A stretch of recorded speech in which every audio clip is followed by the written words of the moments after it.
I'm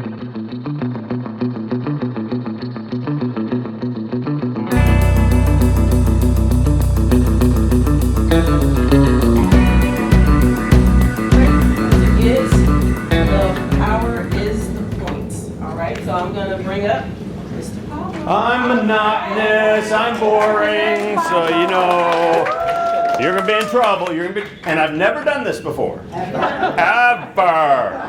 This would be well over 400 times that I've given this. It's nonstop, wherever we go, where we get sucky presentations. It happens all the time, and it just boggles the mind.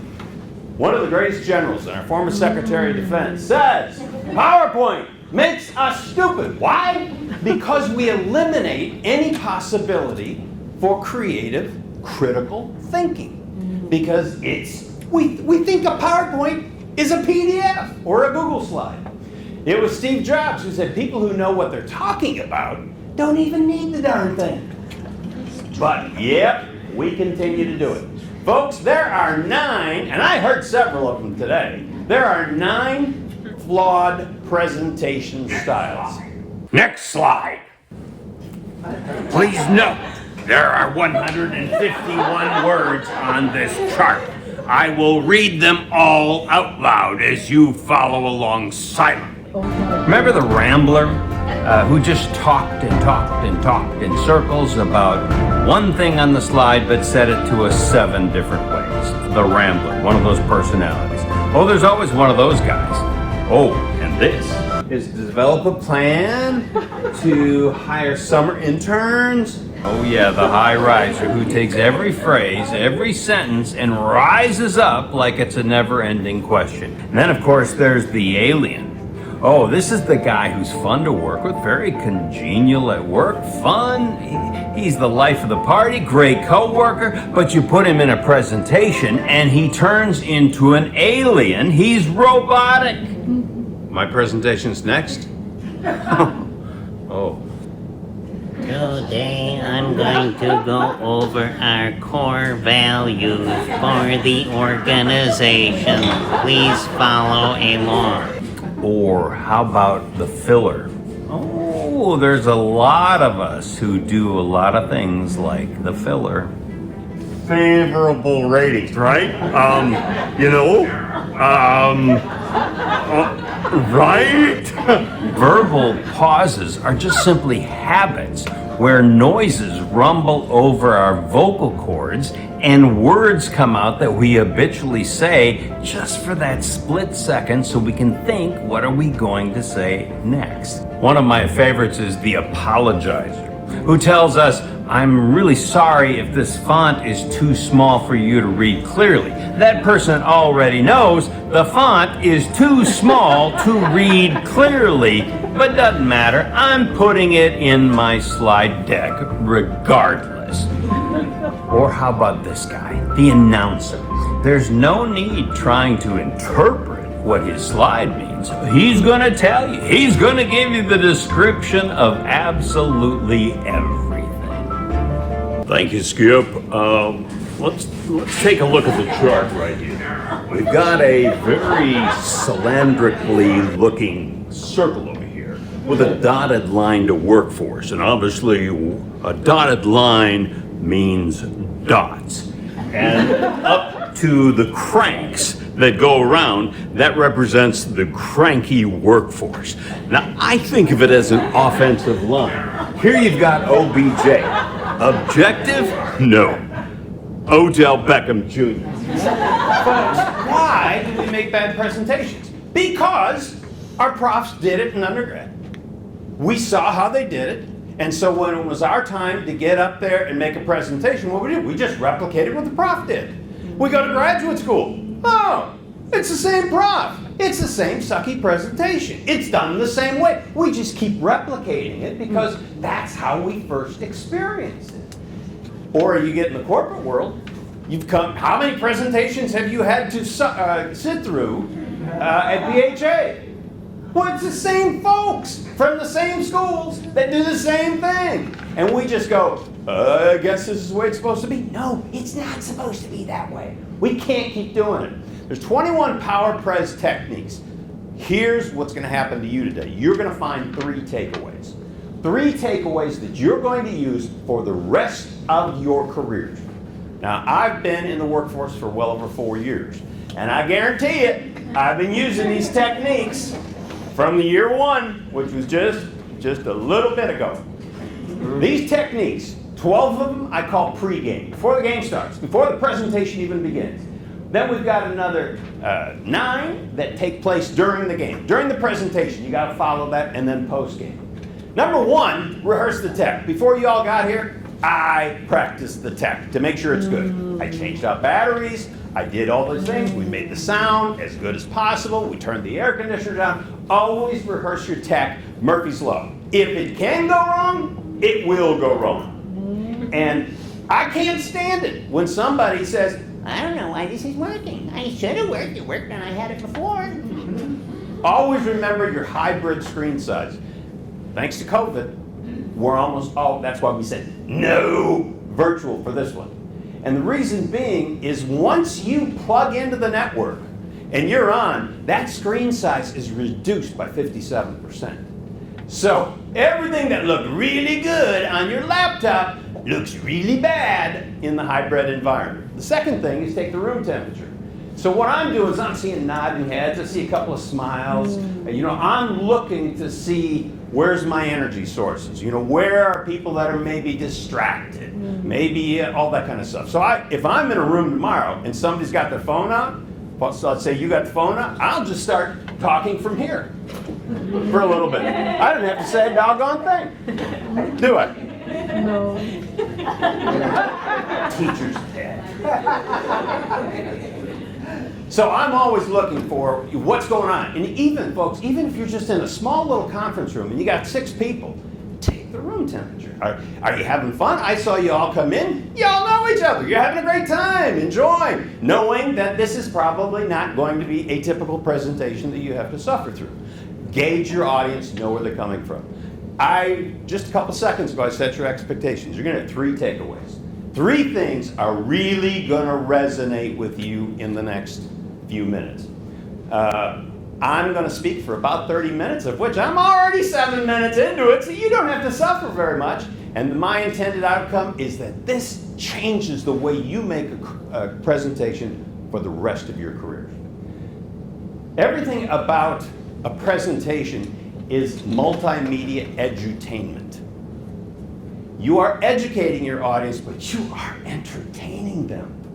Because if you are boring, how many times I hear monotony, all that kind of stuff? It is edutainment. I don't care how mundane your subject is that you're about to present on. If you're not entertaining as a speaker, using pauses, or changing the rate of your speech, if you're not doing that, you're not entertaining. You have to resist. How many of you said that? The data dump. This is not for data. That's not what PowerPoint or presentations was meant for. Do you need some data? Great.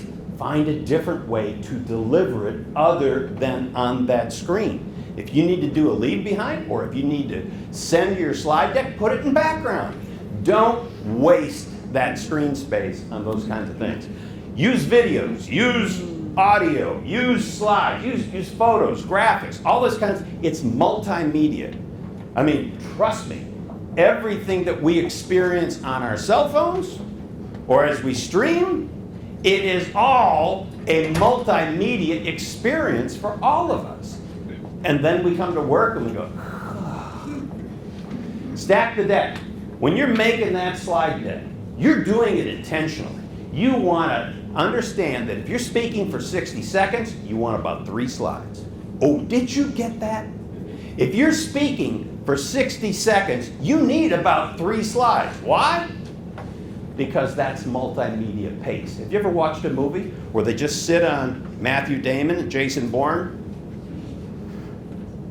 forever? No, there's cuts, there's edits, everything is happening. It's a multimedia pace that takes place. I am designing my decks for impact.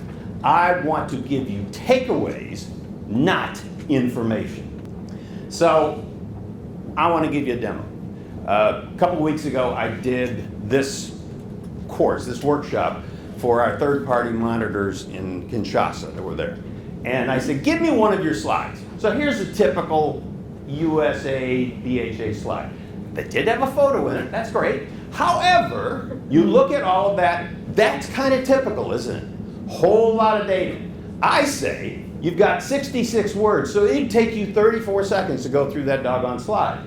So what I do is I'll throw that big slide up and then minimize it right away so that I can just hit the highlights. I'll talk about safeguarding and confidential. I'm going to talk about independent assessments. I'll talk about collections and reporting, context-sensitive approach, feedback integration. I will elaborate on them. Yeah, you can see I've got my data for you data nerds that need info, but I'm not going to let you read it. It's there, but I'm going to talk about it. Why? I am the subject matter expert. You are the subject matter. You are the subject matter. You are the performer. This is your time to shine in a presentation. Remember, takeaways is not information. Impact is planned always. Remember in college, WYSIWYG? What you see is what you get on a computer screen? Well, in the hybrid environment, as I said, it's a 57% reduction in screen size. So WYSI is not what you get eat. It doesn't happen that way. There's a 3-piece combo meal that I want to deliver in every presentation. Just like if you get kids and take them to McDonald's, you want to get them the Happy Meal. I want to aim for the 3 takeaways. I want to give you some protein. I want to give you some carbs. And I want to give you a toy. And the toy is mostly your presentation style. It's a funny, goofy video. I use prompts, not sentences on my screen. Do you know what this is for? My deck? It's for me. It's not for you. I don't have a script. I don't have notes. You're watching my head, I'm looking back to see what's next. I can deliver this presentation 6 months from now. I don't need to even study it. These are my prompts. And I go, oh, I'm the subject matter expert. I know what I'm talking about. You, folks, you're the context. I want you to understand, anytime, if you get that little bubble in your belly that says, oh, I hate this, I gotta do a presentation.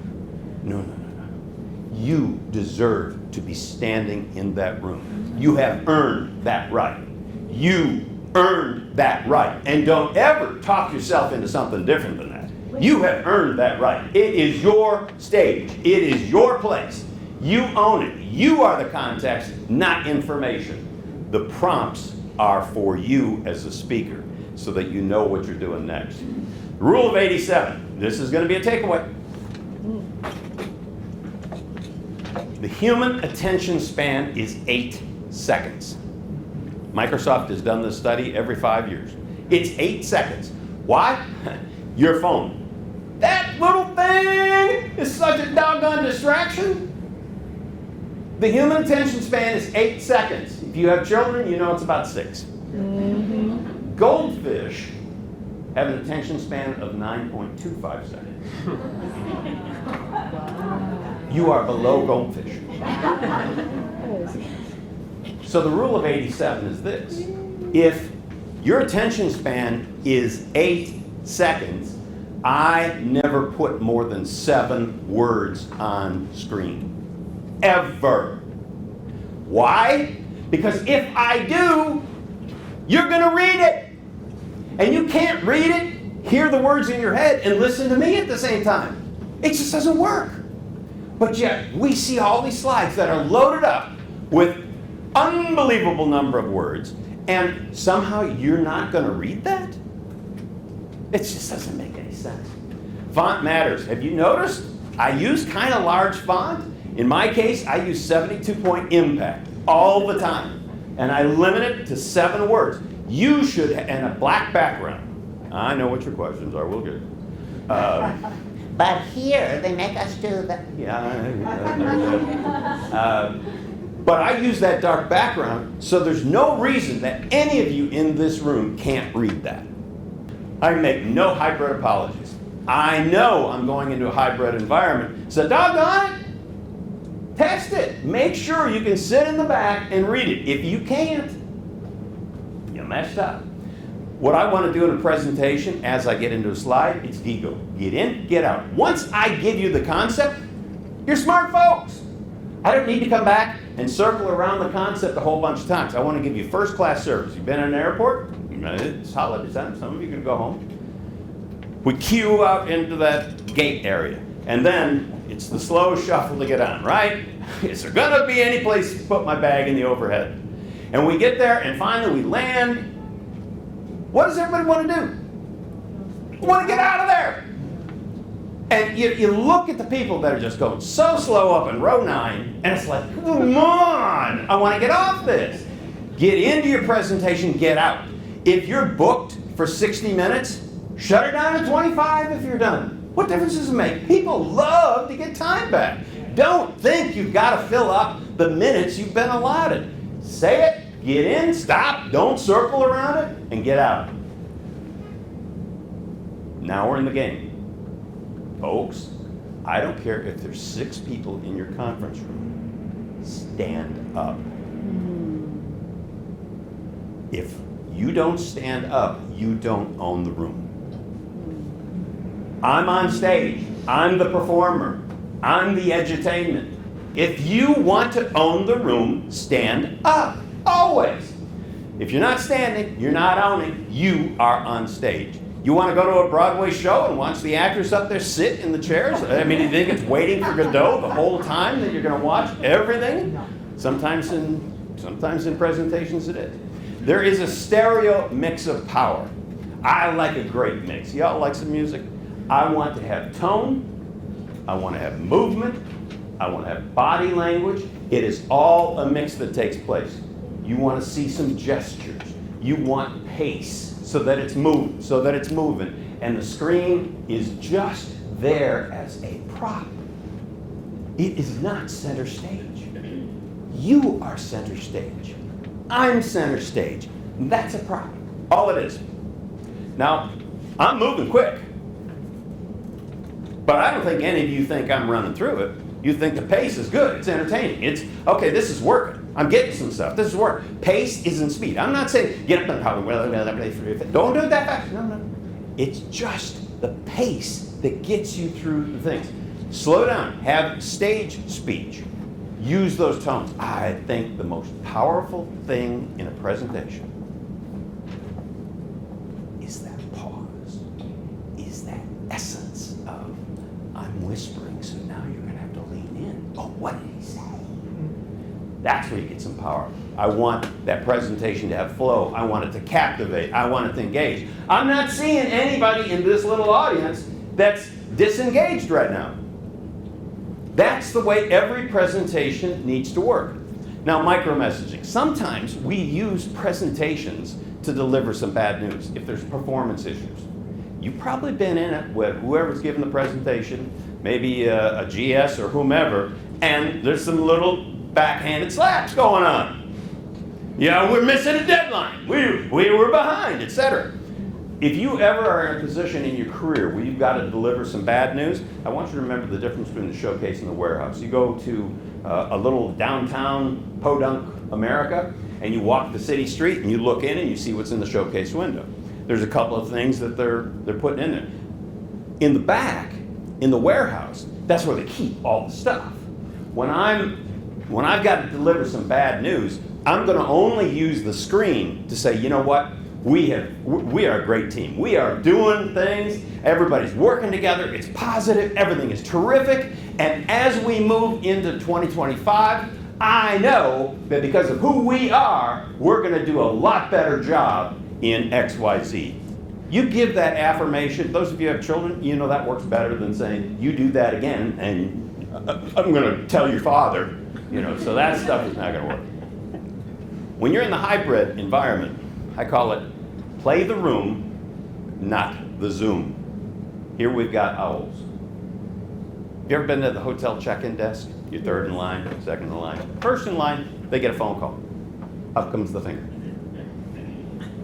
And then they talk on the phone for 25, 30 seconds, 45 seconds. Well, no, I'm with the customer, right? No. You play the room. If you've got physical people in your room for a presentation and a hybrid audience, play the room, not the Zoom. Don't give a hoot about the doggone owl. If it picks you up so that a hybrid audience can see you, great. But if they really wanted to see you, their butts should have been in the seats.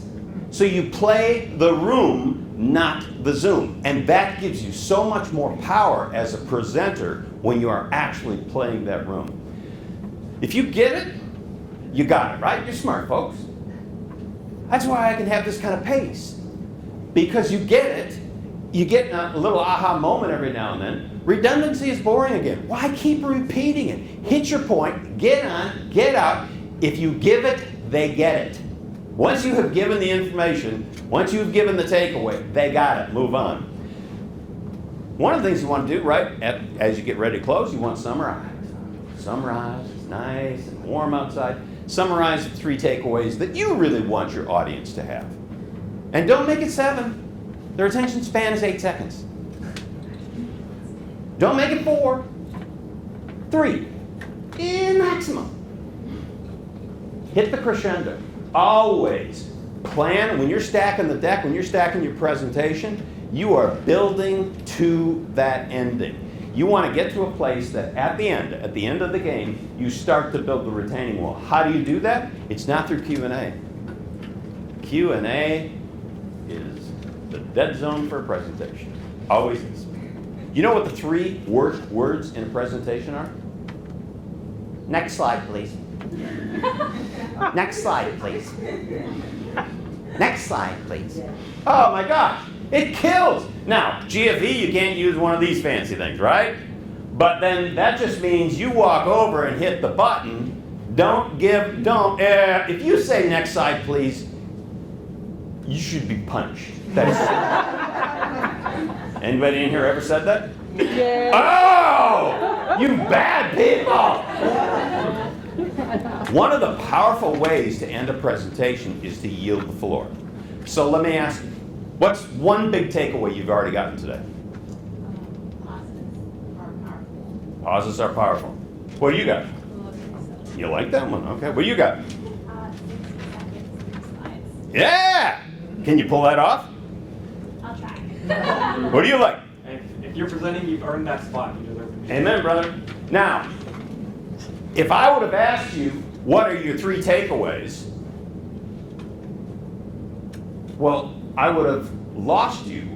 But by 5 people giving their takeaway, you went, oh yeah, yeah. See, you have much more powerful presence to get deep into takeaways by giving it right back. What did you get out of this? What did you get out of this? How'd that work? Last thing I want to do in a presentation is 3D modeling. I want to do it self-assessment time. I need to take a look. Was my audience at any point disengaged, disinterested, or discouraged? Is there anybody? I can tell. I'm looking at y'all. I can see your faces. I can see some who are tired. You were up too late watching Netflix. I can see some who are saying, is it not holiday time yet? And others saying, can we do another happy hour, please? An aha moment. That's what a presentation is about. And today, I wanted you to have 3 aha moments. Something unique that you will now carry with you in every presentation. Does that mean you're going to implement it? Yes. Not necessarily. But it means you know you should. You know it works better that way. You have to almost go against the grain. Because institutionally, we all did undergraduate, most of us did grad school, and it's just the way it's always been. Now, you skew younger than me.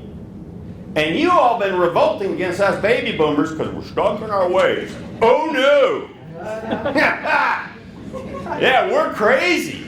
Yeah, at my age, who cares? It's all good.